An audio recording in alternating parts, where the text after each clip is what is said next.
guys.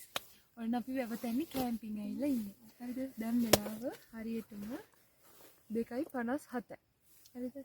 ප්‍රශ්න කියන්නේ අපිට නිදා ගන්න බෑ පට්ට සීතලයි. නිින්ද යන්නේ නැහැ. හරිද?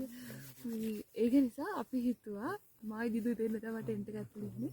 අපේ ටෙන්ට් එක ඇතුළේ ටෙන්ට් ටුවර් එකක් යන්න. ඔන්න එහෙනම් බලමු. ඉස්සෙල්ලාම හරිම පිළිවෙලයි. 4 person ටෙන්ට් එකක්.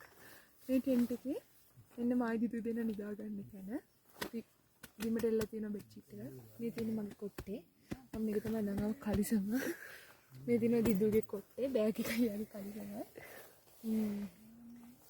ඊරෝසේ අපිට තියෙනවා අපි කැම්පින් එද්දී අරන් ආව කෑම බඩු ගොඩ ගහපු මුල්ලා.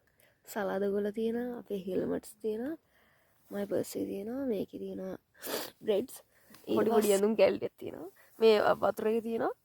මේ මොනවද කියලා අස්සෙන් JBL එකේ තියෙනවා. මෙතන මේක තමයි අපි මේ බොහොම අමාරුවෙන් වහගත්ත.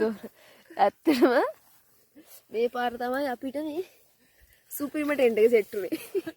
මේක අපි පැය ගාණක් තිස්සේ වහනවා. හරිද? thank you අයියේ. අපිට මේ වගේ ටෙන්ට් එකක් දුන්නාට. සේරවත් එක ගත්තාම මේ අපි සාමාන්‍යයෙන් මේ ටෙන්ට් එක ඇතුළට ආවම එළියට යන්න හිතක් නැහැ. ඔව්.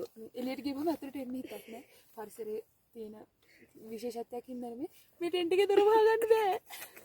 ඕනම් පෙන්නන්න. එපා අය පැය ගාණක්.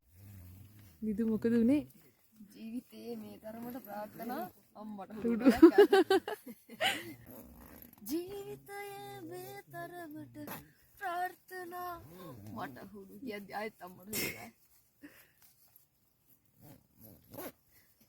අමාරු වැඩක් නෙමෙයි. අන්න බැරි කරන්න බැරි වැඩ. ඊට පස්සේ මෙන්න මේ ආකාරයට කොහොම හරි වහගත්තා. ඊට පස්සේ අපි ඊළඟට වහගන්න. ඒක නම් අවුලක් නෑ. ඔන්න මේ ටෙන්ට් එකේ සිපර එකක් වැහෙන්නේ.